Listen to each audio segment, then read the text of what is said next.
Hey, moi c'est Aurélie, alias Green Ice Universe sur les réseaux. Je te dis bienvenue sur cette nouvelle série, En théorie, la série qui va te parler de liberté financière. Une vidéo par jour, pendant 30 jours, avec comme thème pour cette première saison, les fondations. Et aujourd'hui, je vais te parler du fait d'avoir du bol, d'être cocu, d'avoir le cul bordé de nouilles. Enfin bref, tu l'auras compris, je vais te parler de la chance. J'espère que tu es prêt, c'est parti!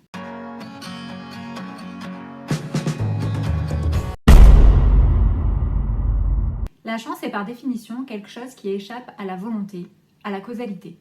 Pourtant, on peut observer que certaines attitudes favorisent la visite de Dame Fortune. Et si la chance n'était pas le fruit du hasard, mais qu'elle dépendait en partie de nos choix, de nos attitudes. Très souvent, quand on voit des personnes qui réussissent, on se dit « c'est la chance ».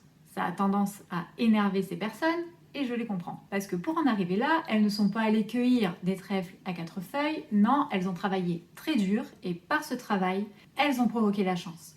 La chance n'existe pas, elle se saisit. En anglais, on dit bien « take a chance », saisis ta chance.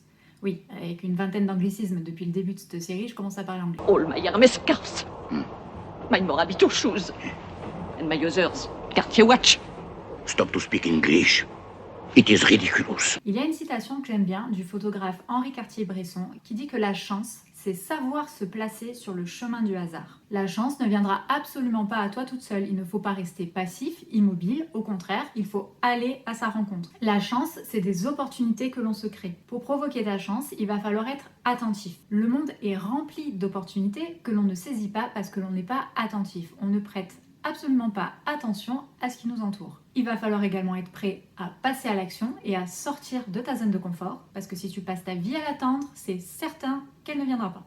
Pas que ça à foutre. Le chanceux passe à l'action. Il essaie, il ose, parce qu'il sait que la chance, c'est en dehors de sa zone de confort qu'elle se trouve. Enfin, tire des leçons de la malchance. Les échecs, ça arrive, ils doivent te servir de leçons et tu dois les utiliser pour une chance future. L'événement malheureux est ce qui arrive de l'extérieur. Après, reste ce que nous en faisons. On a tous pu le vivre avec la situation sanitaire de 2020 et son confinement. Certains ont ruminé alors que d'autres ont su recycler cet événement malheureux. Ils ont saisi les opportunités et l'ont transformé en événement positif pour leur vie future. Mais ça, c'est en théorie. Provoque ta chance en t'abonnant à ma chaîne.